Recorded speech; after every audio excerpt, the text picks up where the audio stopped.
Now,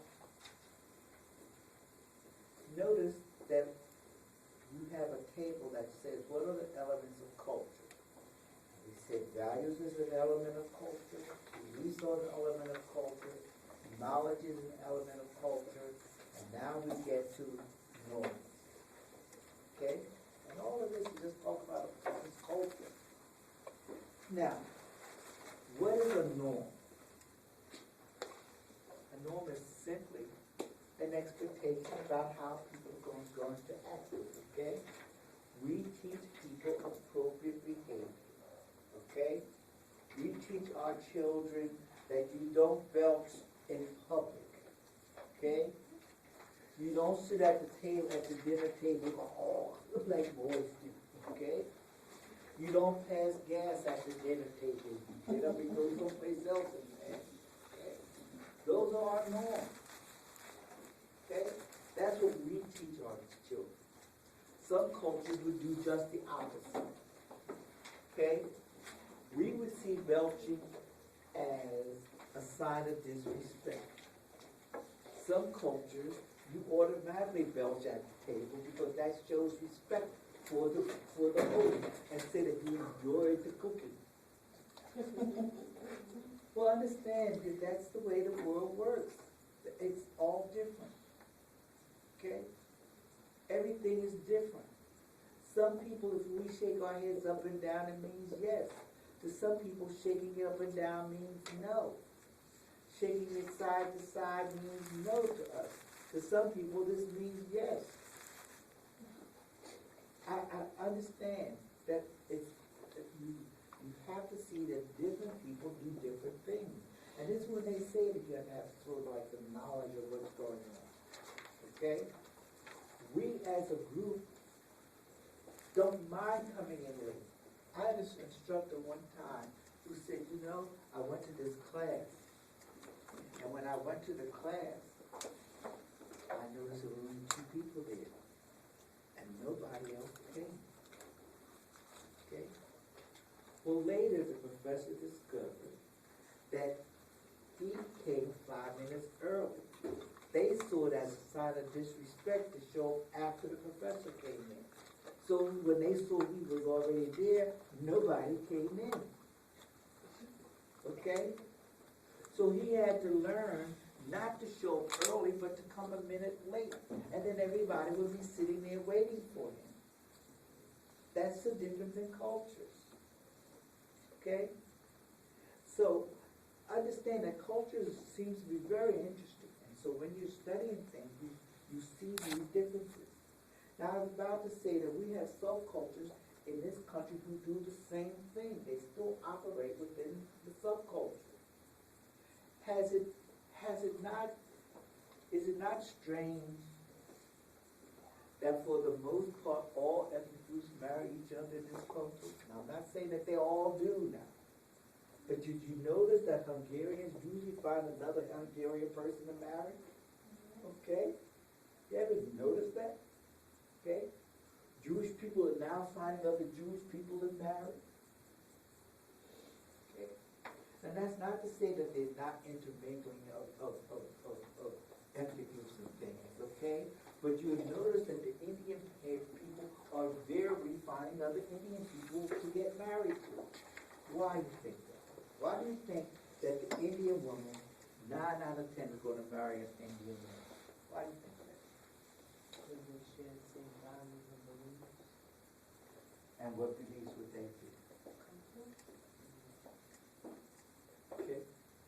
I think they get married because they still let their parents pick their husband. And vice versa. Here. Okay? Here, in this country. Okay? That the Indian female is brought up in such a way that to a large extent, depending on the sect that she's in, her hair might be covered all the way through school. Okay? She's taught that she's supposed to do certain things for the male. Okay? And what happens is that when they get married, their parents will team up with someone else. And even though that breaks down to an extent, It may be that the Indian woman here might say, well, look, I'm gonna marry a person who lives over here in India. Okay? And then there's a trade-off being made. Okay? To the extent that you will take an Indian woman here who's educated. Okay? And she might marry a person over here who's not educated. Because her family says you have to marry somebody from here. And they arrange the marriage. And the Indian male that's here, who does not find an Indian woman, because note, this Indian male may not particularly like the American brought-up Indian woman. You know why?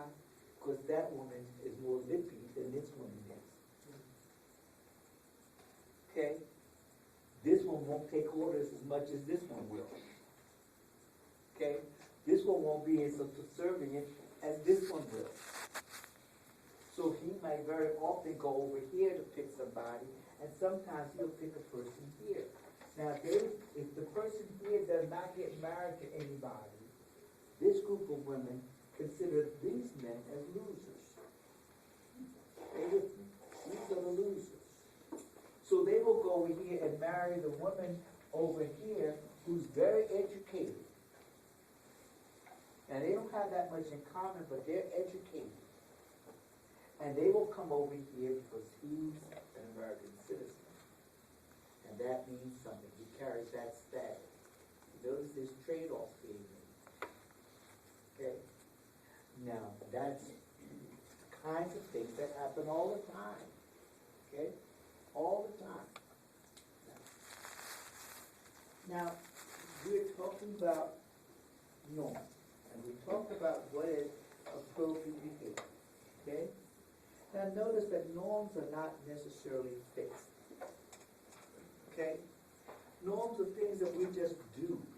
Okay? Because it's passed down from generation again to generation. Okay?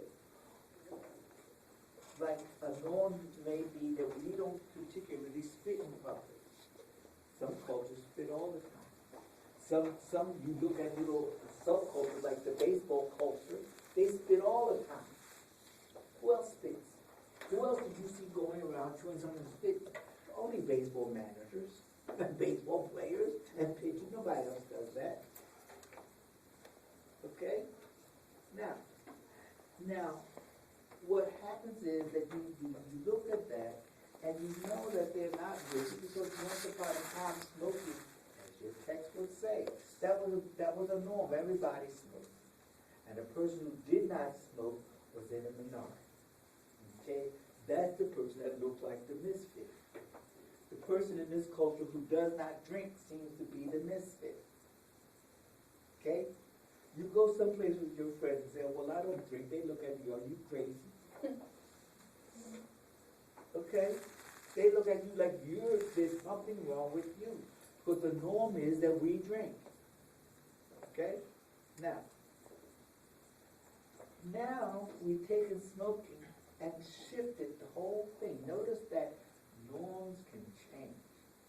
Smoking it was every place, then it was banned in certain places, then it was banned in other places, and now it's banned in all public places. Okay? Depending on where you are. Okay? So you will see that.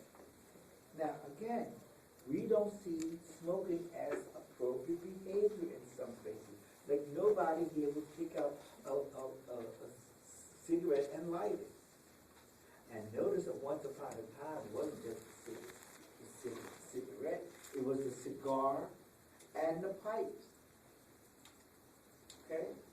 And you would go into what they call smoke-filled rooms, and you would. Nobody said anything.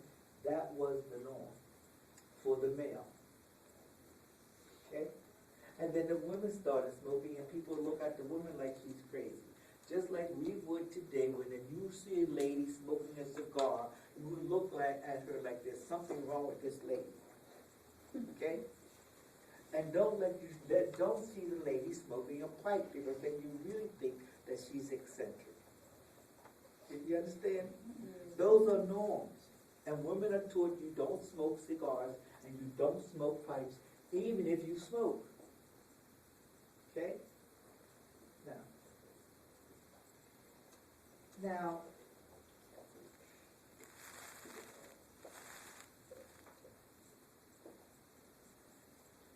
we said that the norms are not fixed and they're not rigid, okay?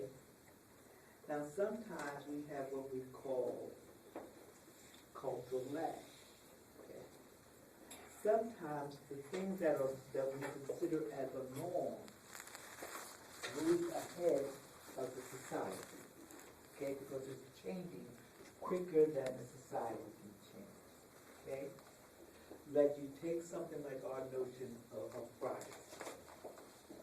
Once upon a time, if you picked up a telephone, you didn't expect people to eavesdrop on your telephone, okay? If you were in your house, you don't expect people to come in and snap pictures of you, okay, in the news, okay? You don't expect those kinds of things, okay? Now, we turn around, and every time we turn around, the lady's laying on her lawn in her backyard, sunning herself. She doesn't have on a bra, and somebody's snapping a picture of her. Now, they don't see that as an invasion of privacy. Once upon a time, it was clear that was an invasion of privacy. Okay? But what has happened is that the technology has moved so fast that we have to change our whole notion about that. People, these cell phones are so, I'm looking for words. These cell phones are to the point where you might be on the phone talking to somebody and it's being picked up by somebody that you're not even talking to. Your whole conversation. Okay? You have to be careful of what you say on the cell phone. Because sometimes they'll be sitting around, and I can be on my phone. I remember one time I was just on my house phone, listening to some people. I dialed some number, and the lines got crossed or something like that, and the conversation I heard was mouth dropping. Okay? Of course, I listened. But the point is, it was sort of titillating. Okay. All right? But those things happen, and your cell phones are the same way. There's nothing secretive that you can say with a cell phone. And you know where you learn it? You learn this by looking at all these crooks. Okay? Crooks teach you a lot. Okay? Trust me, crooks teach you a lot. What happens? They will tell you, somebody calls you, say, don't say this is not a secure line. Tell me some other way. Okay? You don't say it over the cell phone. You watch them go around talking. Okay? They are so smart that when they go walk with each other, they do like this, and yes, and blah, blah, blah, blah, blah, blah, blah. Why? Because they know that people can just read your lips from a distance and tell what you're saying. They read lips. They're lip readers that do that. You watch them, look at them on a football field. Watch the coaches when they get ready to say something. They'll say something like this, or they'll put a paper in front of their mouth like this. Why? Because they know that the honest people on the other side are really trying to get in on their plan.